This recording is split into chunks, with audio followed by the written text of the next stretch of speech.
Hello, my friends. Welcome to me, your host, Christian Watson. The relationship between cause and effect is essential to understand if you want to have any insight into politics and political activity.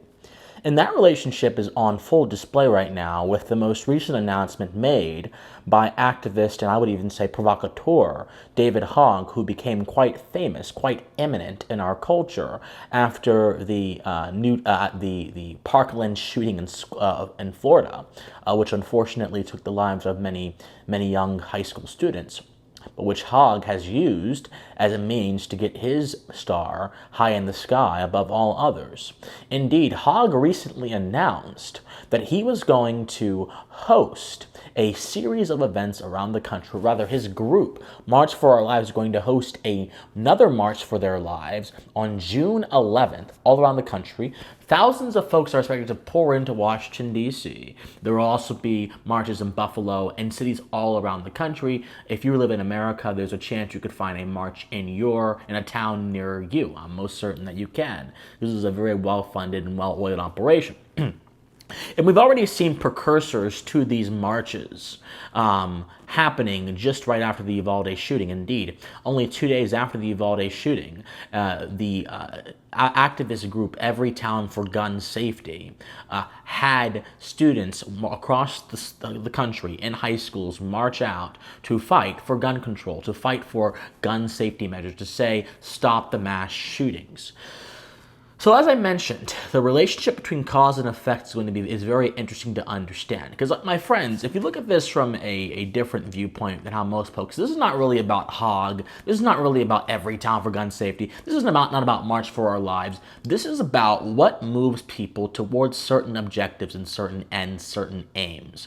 And every action we do is moved by something. Even if it is not moved by something good, something from a higher variety, something that is benevolent, or something in a lower variety, something that is malevolent, every action that one person commits is moved by something. I am making this video right now because I am moved by the desire to hopefully enlighten and grow in my own journey and help other people grow with me. David Hogg, presumably, I don't know why he's doing this. He says he's doing this because he wants people to be safe and he wants to stop these kind of shootings. But if the goal, the cause for something is rudimentary and primitive, should we expect your actions to be any better? The cause, the goal for many of these gun control activists, or I'll even say Hogg's own works, Hogg went on CNN and said that the goal for doing this March for Our Lives 2.0 at cities around the nation was, simply put, to induce the urge in lawmakers to go ahead and pursue gun safety measures. What that basically means gun control, background checks, things of that sort. Many of things that are superfluous because we already have those things. But of course, if you get legislation passed in the minds of these people, you've achieved something. I'll get to that in a second. So the cause is simply an emotional platitude dressed up in the appearance of accomplishment. Because again, the idea is that if you get legislation passed, you have accomplished something to make people materially safer from gun violence. Even though, as many astute commentators have pointed out, gun violence tends to happen, if you look at the stats, tends to be happen in majority crime areas, tends to stem from gang violence, but it also tends to stem from people who, under any reasonable gun control regime, would have still been able to purchase weapons, unless you ban all of them, which is what Trudeau wants to do, which is what Kamala Harris wants to do, would have reasonably been able to purchase weapons, but the cause behind their use of the weapon was from a lower variety. The cause for the Buffalo top shooter was from the variety of collectivism and white supremacy. The cause for the Uvalde shooter was from a variety of we think mental illness and just nihilism and just nihilistic rage. Yet the gun control advocates and Hogg confuse causes for the medium. The problem is, Hogg and everyone else who's marching, all of these impressionable kids in high school who are marching, do not understand that you cannot indict guns on the basis of who uses them. Guns are not the issue. It is the principle of action that motivates one to use a weapon. Again, this is the relationship, the philosophical relationship between cause and effect. I'm motivated to do this video for a particular reason. The camera is simply a vessel for me to do this video. The camera didn't cause me to do this video.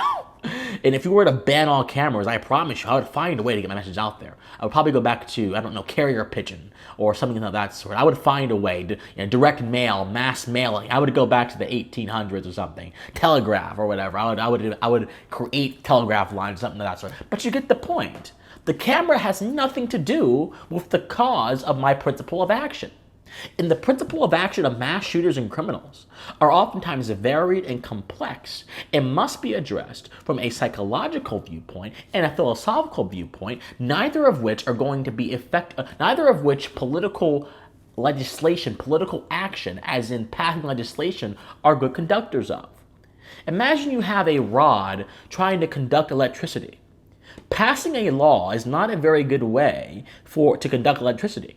Because guess what? In this analogy, the law would be another rod trying to control the flow of electricity on that other rod. Once again, poor conductor. You cannot conduct something like that. Similarly, you're not going to be able to fix things that ultimately emerge from the heart, that emerge from things that are varied, complex, and ultimately represent many different ills, vices, by using law. You can't do that. And yet David Hogg and his compadres think you can.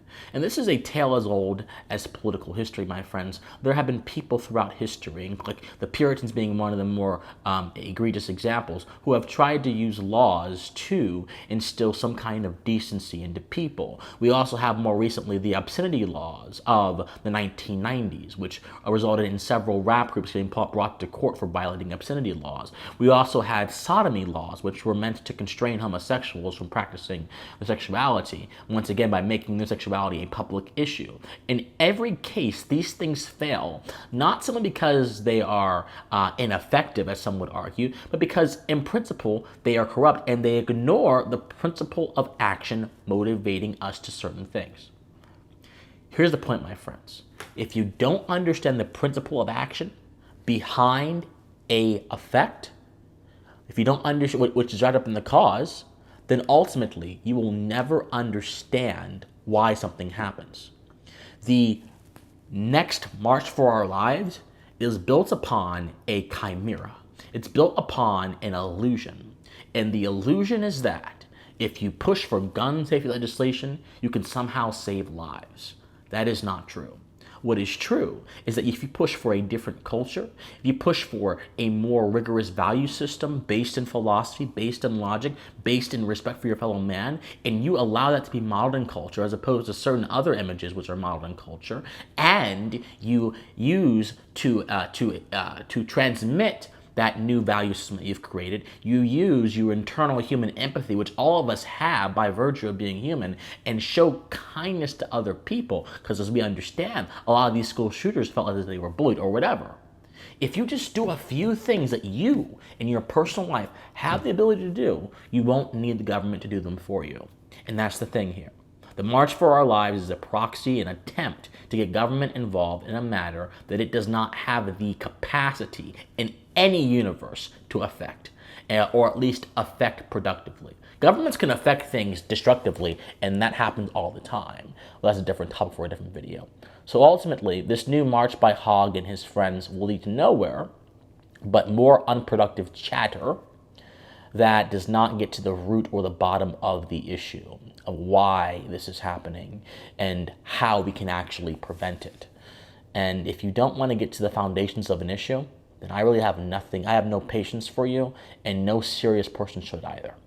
Think on it. My friends, I love you guys so much. If you love me, please be sure to go to my Patreon, patreon.com/officialcwatson, or my PayPal, officialcwatson@gmail.com. Come to my Discord, which is the comment section down below. My locals, which is going to be christianwatson.locals.com. Be sure to like this video, like this channel, subscribe to this channel, share this video, comment on this video.